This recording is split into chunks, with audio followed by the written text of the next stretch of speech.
Today's topic is how much wood would a woodchuck chuck if a woodchuck could chuck wood? I named this something. What is this called? Just checking in. Here we go.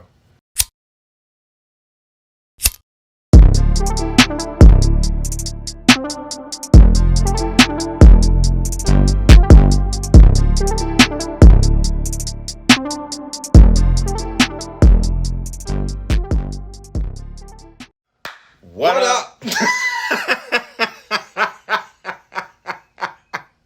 You can't take us nowhere. We so serious.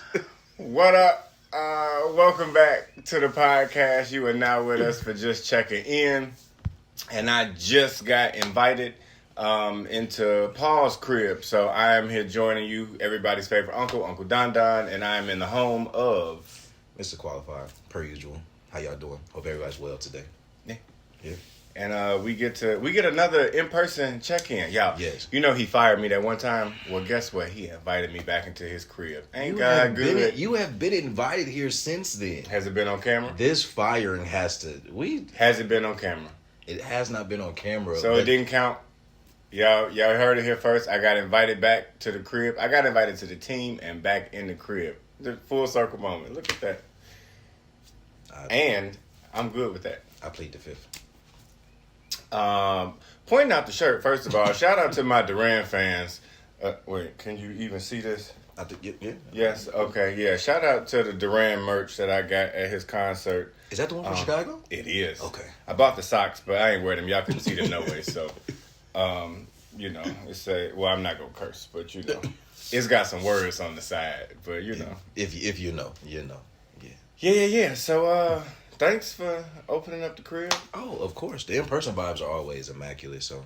Absolutely. Yeah. So I've been traveling for work these last couple of weeks, and I have been on the move. I'm so ready to go home. Like, I'm happy to be here, but I want to go to my house. Like, living out of a suitcase is not fun when you. No, it's just not fun. But I have been privy to a lot of people's conversations on the road and listening to things, and we were talking about like having agency and people speaking up. So I just wanted to start this check-in with what I think is a simple question. It's not for real, but what does it mean for you to have a voice? This is going somewhere, by the way. So, Is this first one more general or like surface level? Yeah. What's it mean to have a voice?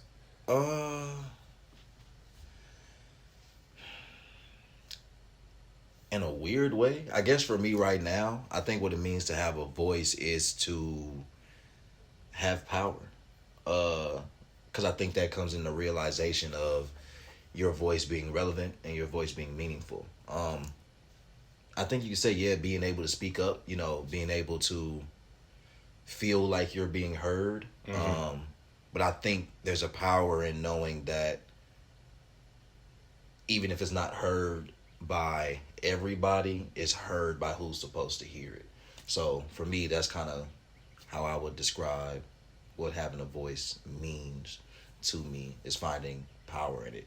At least I feel like that's how I would define it in my season of life now. You said that was powerful, low-key. You said not being heard by everybody, but heard by the people that's supposed to hear it. Mm-hmm. Because, people just be loud and wrong. Hey. And while I appreciate the confidence, baby, sometimes you just... it's okay. Bring that decibel meter down when you unsure a little bit. To recap. Yeah. You said having a voice for you is...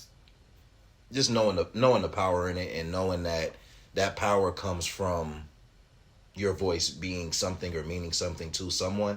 Mm-hmm. But I think a lot of people think about voices like, oh, people are paying attention or listening to me in terms of the masses. But it's not necessarily that everybody hears you. It's just the people that are supposed to hear you. I think that's the knowing the power in your voice. But I like that, people that's supposed to hear you, because I feel like a lot of times everybody has a voice. Not everybody knows how to use it, but everybody uses it and says, like, sound is coming out, hear me roar. And it's like, calm down, woof woof a little bit. Like, but where does your voice come from?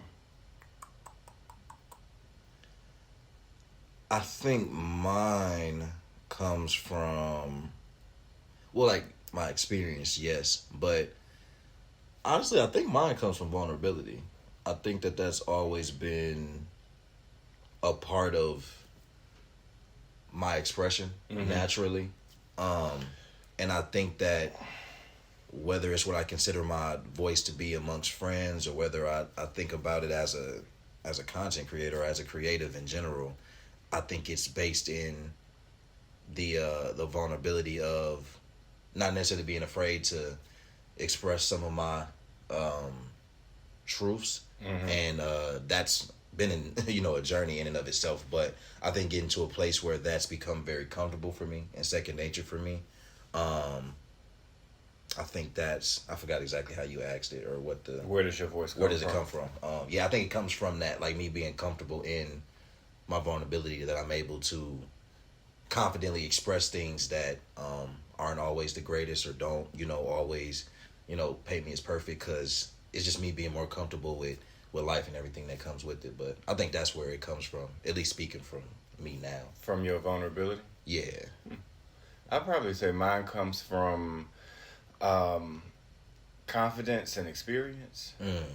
So like I said, everybody has a voice. I've always had a voice. Didn't know necessarily how to use it in what setting, because that can change. That's the key, yeah. Everybody has been loud and wrong at some point, myself included. I know when to whisper, though. So like that is a thing to process, but I think my voice comes from experience, which then for me adds to confidence, because I can speak on things matter-of-factly. I can speak on things confidently. I can speak on things from what I've seen, So I think it's just some weird summation of all of these experiences. If your voice comes from vulnerability, that would mean that you have been vulnerable in different spaces or with different people. So who has influenced your voice? That's a good question. Mom's for sure. I think just because she's a huge reason why I think I've been able to be I've been able to find confidence in that vulnerability, just knowing that the more you kind of accept yourself, or the more that you are okay with everything that you are and everything that is you, then there's not really much that other people can say to make you feel a way about that. So that's how I've always that's the lens I've looked at vulnerability through. But I said, I definitely, like, the very, very close friendships, like whether it's you and Boyd, whether it's like, friends from the crib, like just having those friendships where I've been able to even show vulnerability, especially in friendships like with men, like that's being able to do that and having that received in a positive way has just aided in that comfortability of it. So I would say that's definitely influenced it, because being able to express myself and knowing that it's not being looked at in some, I don't even know what the word would be, but just knowing that it's received in a mature way, knowing that me like expressing something that may not be of the norm, for men to talk about, or whatever the case may be. I mean, there's a lot of friends. I mean, I can't name everybody, but there are just people that have allowed me to be me. So that influence in and of itself has helped me feel more comfortable and more confident in my voice, and it being or coming from that vulnerability. There aren't too many people that are in my support system or close circle that do not accept that, like, I'm just kind of that type of person, and they kind of respect and love me for that. And yeah, I think that's not guaranteed, so I would say that's where the influence comes from. Why is that, though? Like, even still now in 2024, like, this conversation of emotions, honesty, authenticity, all of these, like, vulnerability, why are they still linked, do you think, to some taboo topic across black men specifically? Yeah, I don't know. I think it's hard for us as a coalition to turn the corner. Okay, Jeffrey. Calm down. The Black Male Coalition, the BMC. No, but I'm not sure why in 2024. I mean, we've made great strides for sure, I would say, but sure. I think that there are so many of us that we're in so many different stages of the unlearning process that I think for really like our generation, we are just getting to the place where we're realizing how much was wrong with what we were taught. Like, we are fully grasping now how much we've actually had to debunk, internally to even be in the mind space to say, that's not what you should be getting taught at such a young age. And it's not that those lessons are like, I'm not saying they're like extremely detrimental, but it's the idea that just based off of what a lot of us have seen and what a lot of us are taught by society at that. And I think that might be the biggest thing, is that there's still a large remnant of like those thoughts and ideologies in society that at first we didn't even know it was happening. We didn't know there was something to combat. And now that we do, we're starting to make those strides, but there's still such a learning curve with that. And then some of us don't care to be different or learn different or change our ways. So that's true. We just stay along the path that we are, and we just think that everything around us is whatever. Like it's everything else and not us. So I think that's why it's still such a taboo thing. And I don't know if we'll ever get to a place where it feels normal, like in general or to everyone, but hopefully, more of us start to lean in that direction. Because it doesn't, I think as long as we don't confuse it with weakness, I think, at least for black men, I think that would be the game changer. But again, that just comes down to like, do you want to change your perspective, mindset, mentality on these things that you were taught a specific way maybe when you were younger, and now it's about you developing those thoughts and that mentality for yourself and not letting society dictate it. But no, that's real. And I mean, not to get on the soapbox of like archaic black male views, right? But I feel like gone are the days where we have to be like the strong black man, provider, and all of those things. But I think you said so it's not seen as weak. I think there's a strength in emotion, though. Like absolutely, and to have a higher emotional intelligence means that you have a strength in your voice as well. Because if we talking strong black men, I'm gonna go to Planet Fitness tomorrow. Like, your voice is a muscle that also has to be exercised. So if you still gonna do them bicep curls, then you need to practice how to speak up for yourself, for other people in public. Like, that's a muscle that needs to be worked on. I love that analogy, and I don't think that a lot of men see the relationship between strength and emotion. I think that strength for them, if it's related to emotion, is kind of like associated or affiliated with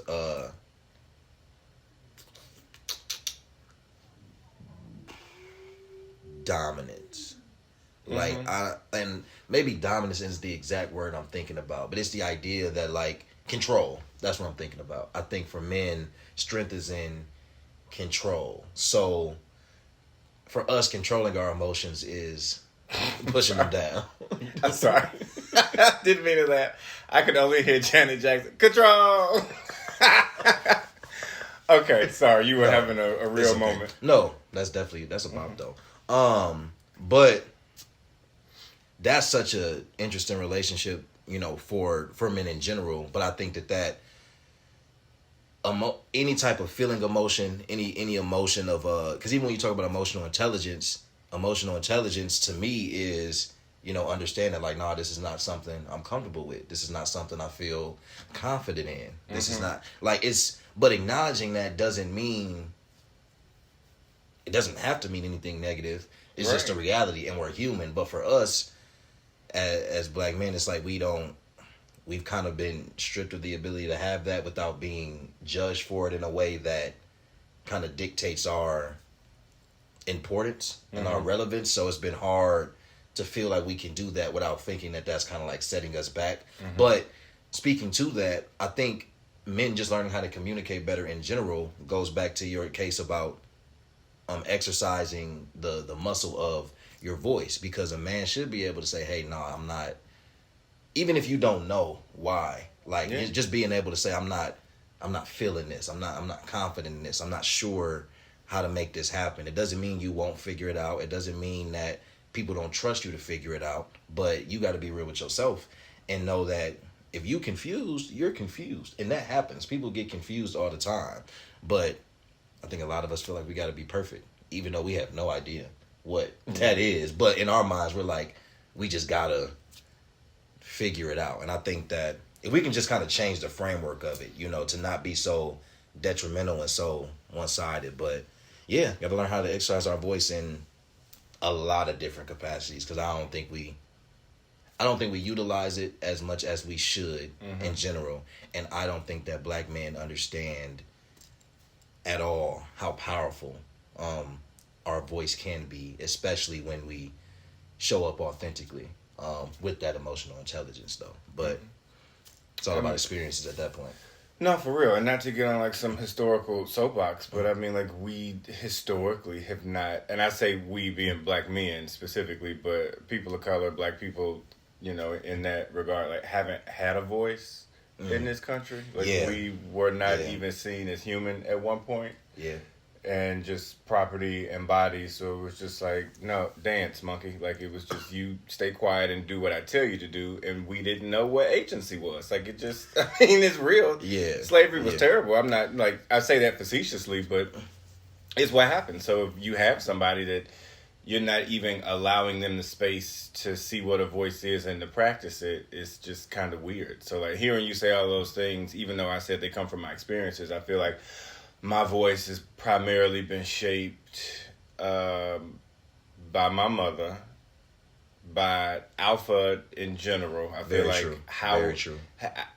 The fraternity is set up to do that, but like the beauty of how it was executed and like how we were raised here in Columbia, in Alpha, allowed us those things. And then the third sprinkle would be depression. Shout out to the Big D, because through depression, you have to find your voice. I'm so serious. I found therapy through depression, and therapy allowed me to find shout out to another black woman. So you got something on your spirit. I want to come back to a question I got for you. Okay. No, it's about what you just said, because that is, I never thought about the link between being depressed or whatever that emotion may be that's along the same line of depression that may lead you to therapy or some service that allows you to navigate, your thoughts and your emotions better, and how doing that directly translates to your voice. Because when you are depressed, or when you're just down, like when you're not feeling like yourself, subconsciously your voice suffers, because you've convinced yourself that there's nothing for you to say, there's nothing to talk about, there's nothing for you to, there's no use for you, let alone your voice, right? So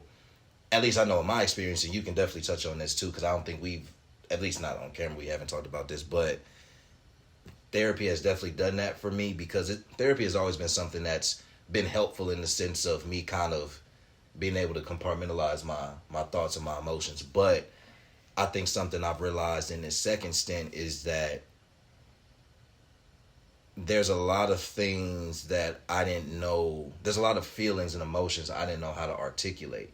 And once I learned or became more confident in articulating them by just understanding the layers better, I found that my voice resurfaced in a way where me being able to say certain things, me being able to have certain conversations, me being able to make certain decisions, all, aligned and affiliated with me using my voice, that became more comfortable for me. But I never thought about that direct relationship, but that's very much a thing. So a lot of black men ain't going to therapy either, though. So that just kind of follows into that theory of why it's so difficult for us. But I think that's a huge relationship and a huge dynamic that plays a role in how a lot of people in general, but definitely for men and black men specifically, how how our voice can kind of grow and develop. I think therapy is a great tool for that. Yeah, I think if you, I'm saying this to you, but I'm saying this to y'all, like if you have access and the means to like seek therapy,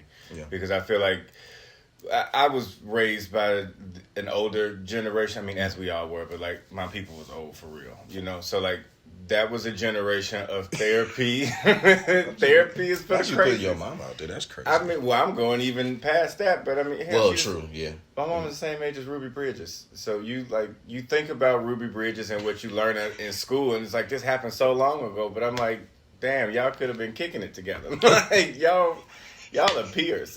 They were sisters.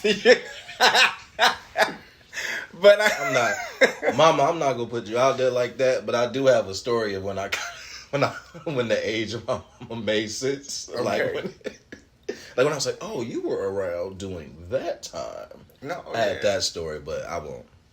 Like when you match history books, you see all of those things, and then like you realize these same dates are the same dates that like your people experiences. Like hold on, y'all ain't always had color TV. That's crazy. Yo. You remember when microwaves came out? Like it sounds archaic, but like no, I say all that to say something. You didn't got me off of my point. My bad, talking about my bad. The older generation that they kind of came from therapy is for the crazies, right? The crazies. Yeah. Where I mean, you say the doctor is for the sick as well, right? But you can still have proactive health. Like you go and get an annual checkup, a physical every year. You might not be sick, but they you don't do that. Well, that's true. But you know, you can be proactive and go get a physical every year, which everybody should. The same way you can be proactive and make sure that you are good here and go to therapy. So I feel like I've been able to kind of find my voice in that. What's up? I was going to say, I mean, mental health in general, though, is a thing that generation doesn't necessarily... Yeah. I don't want to say they don't understand it. I just feel like, at least like speaking on like conversations I've had with my mom, it's like... And maybe it's different because she's talking to me like as a parent. So at least in our conversation, there's a little bit more of a desire to understand. But even in some of those conversations, for her, it's just like, what is... Like if I take a mental health day from work, she's like, "What is that? What is that? Like, what does that mean?" You know what I'm saying? But for them, it's just like that wasn't a thing. Unless you are like physically incapable, of not, you know, like being able to do something, you go to work. So even if you all messed up here, you just. I mean, they literally just thugging it out. Like in a way that we are not doing today. Like I mean, respect to it, I guess. But like, I mean, yeah, because that's what you have to do. Like, thinking of my family, you know, I come from a military family, so, and I don't say this lightly, but like they all got PTSD. Like everybody in the military has some level of PTSD. You cannot be plucked from your family, deployed for X amount of time, going through basic training, seeing some of the shit that they doing, even in the protected roles of the military, like you're not having that kind of exposure, but you had to do it. You put your head down, you did your work, you did what you needed to do, you provided for your family, you had to thug it out, and I get that, but like, I'm not the thug it out type. Donald gonna take a break. Like I'm gonna say I'm gonna thug it out, but get somebody else to do it. Like I'm learning to do that, but I'm learning it through my voice. So you have mentioned this or referenced her a few times, but this is a perfect segue because one of my last questions to you was like, what has been the role of women in your life shaping your voice? You referenced your mother a couple times, which I was hoping you would. That's why I thought of that question. But like, what has been the role of women in your life helping shape your voice?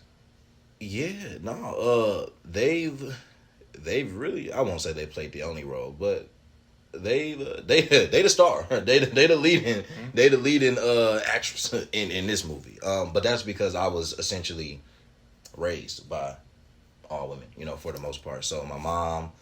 Then, of course, I have my younger sister, my auntie. I have two girl cousins. 1 year. So you got kids. One is 1 year older than me. One is 1 year younger than me. Same age as my sister.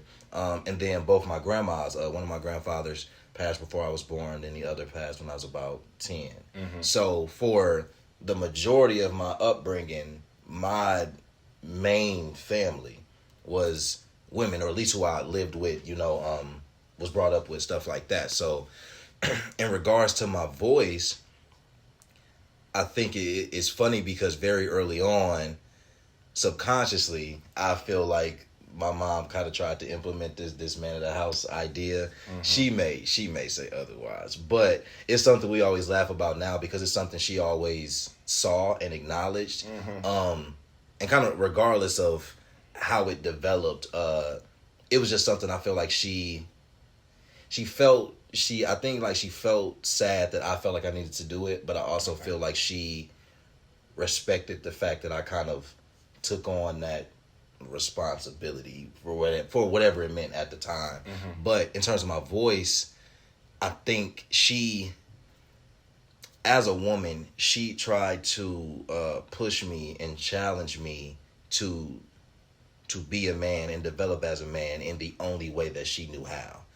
And she's not one, so not that perspective is off, but there's just some things that she can't necessarily relate to. But in my voice, I feel like part of that vulnerability, part of my empathy comes from being surrounded by that. There was never a conversation I really couldn't have. There were a lot of conversations I was kind of forced to have just because women are like that. Women pick up on things. Women are more intuitive. So things that, I might have tried to hide or tried not to speak about, they, subconsciously, probably just kind of made it comfortable for me to feel like I could talk about it, or just kind of like, pushed me to. So I would say they had a huge influence on my voice, especially as it relates to how I feel like it's influenced by that vulnerability, because I think I got so comfortable being vulnerable so early because of that environment. Yeah. And it's funny because I struggle with that. Like, I would say, like, in the more, like, late teens, like, into high school, early college, struggling with, like, what does it mean to not have that, like, male influence so, like, directly involved, and is that a good or a bad thing? Or is it something wrong with me being so open and, like, emotionally open and like available in a way that most men are not, especially in the way that I was open to being emotionally available, like as a late teen, like in my early 20s and stuff like that. But yeah, no, their influence on my voice has been major. Yeah.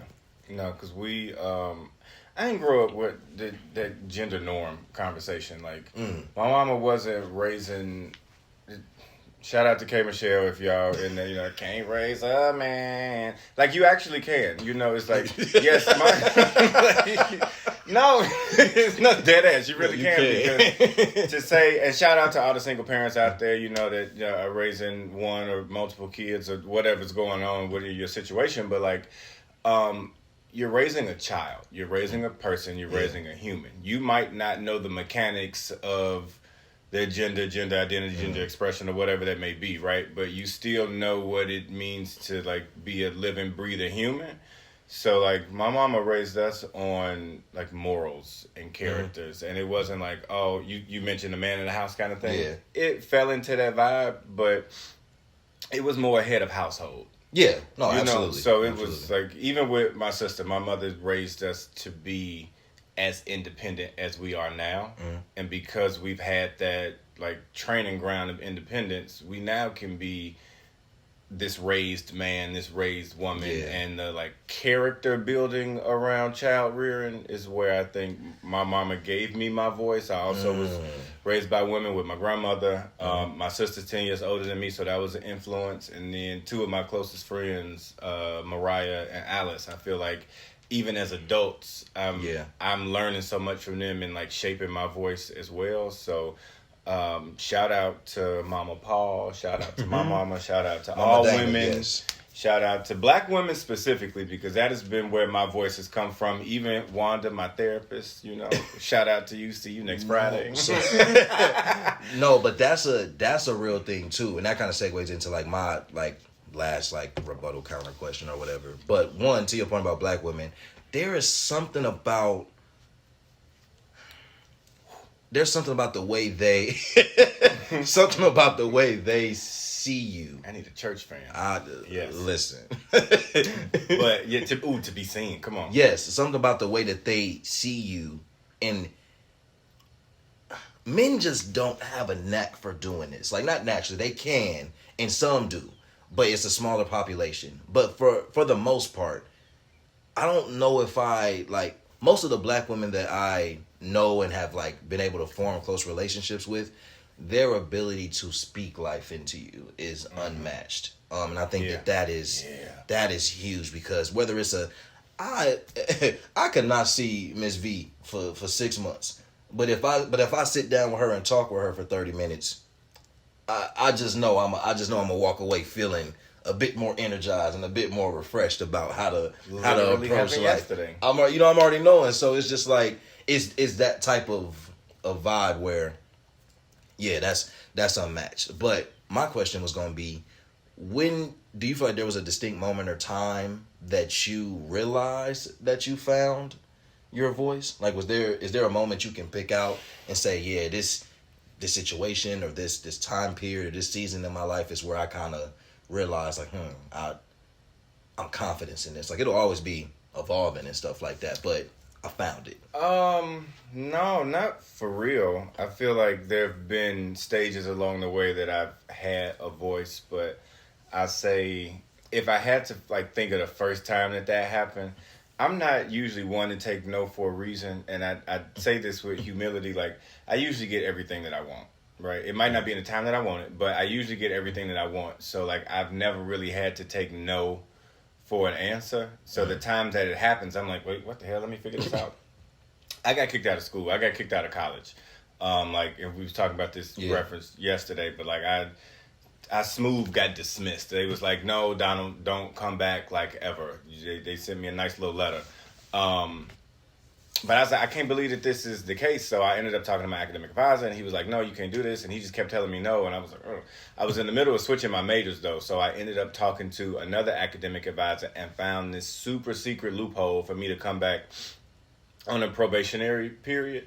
I think that was the first time I saw my voice be realized, actualized, and put into place, because if I listened to the University of Missouri, they said no. If I listened to my academic advisor, he said no. But I was delusional enough to think, or maybe confident enough to think that what? Donald don't get kicked out of college. That's not a part of his brand. Yeah. And I found a way to say yes, but I only would have done that by having a voice. So that was probably the first time, but there have been other micro voice steps along the way. Nah, so. I definitely get that. Ironically enough, I would say I got kicked out as well. But my moment was Shout out to the dismissal. Shout out to the little D's. Depression and dismissals, people. Hey man, listen, but that's gonna be the title. But